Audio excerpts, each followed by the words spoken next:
Contrary to Mu, the kings of Atlantis learned both Aryan and Syrian technology and soon built more sophisticated cities and aircraft to fly between places. These machines were not allowed, or designed to leave the Earth's atmosphere, for they couldn't penetrate the grid. Only certain hand-picked people had the clearance to leave Earth and travel through the solar system. Sometimes they needed miners on one of the other planets in the solar system, and these slave workers had to have certain clearance to become part of the solar mission. This was nothing anyone applied for, who would, but solar officers of the Solar Command chose from the population the strongest and healthiest males, who could accomplish the task. You could see hundreds of people leaving in big space hangars and disappear up into the skies. The Syrians who had chosen them had no mercy and didn't distinguish between those who had family and those who didn't. Often enough, the family members never saw their father, brother, or spouse again, as most of them were worked to death, as usual. There was also a genetically engineered species of worker ants, whom we call the Greys, who were created in the Vega solar system, back-engineered here in Eridu, and particularly programmed to be worker ants for the Syrian overlords. They are still working closely together with them up until this very day, and when we see Greys, the Syrians are not far away. The space uniform the human workers wore were dark blue and had the winged sun disk tattooed on the sleeve. In many ways, the Atlantean technology superseded the technology we have today, but we are not too far behind. It is concerning that we are going in the same direction as the Atlanteans did. Unbeknownst to most humans, we have the technology to travel across the solar system, but just like in ancient time, humans in general are not allowed to use this technology.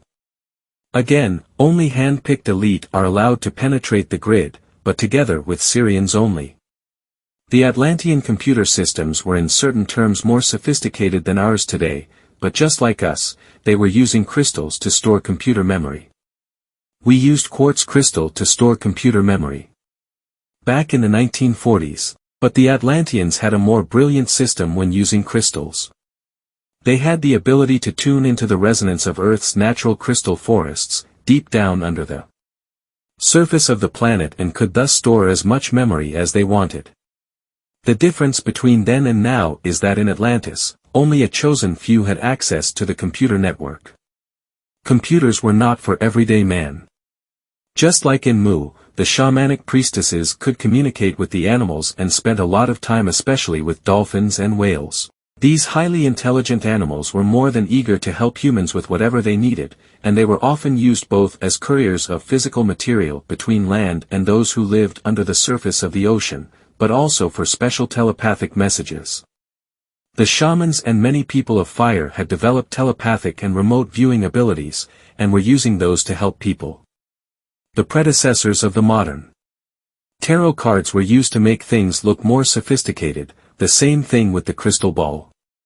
None of this was needed, but those who didn't have access to the power of the 96% appreciated when they could relate to something physical, like a crystal ball or a deck of cards, when the Atlantean priesthood used their psychic abilities. It made it more real to them. If the Atlantean technologies, handed over to the human hybrids of power, had been limited to computers and the like, it probably wouldn't have been so bad, but they were also introduced to weaponry of different kinds. Gone were the days when they used arrows and bows and swords to defend themselves. These kingdoms had access to laser weapons and nuclear power like we have in today's world. Although nuclear weapons weren't used to begin with, it created additional tension between the nations to know that the neighbor had them. Who had the most sophisticated weapons of mass destruction? This induced fear.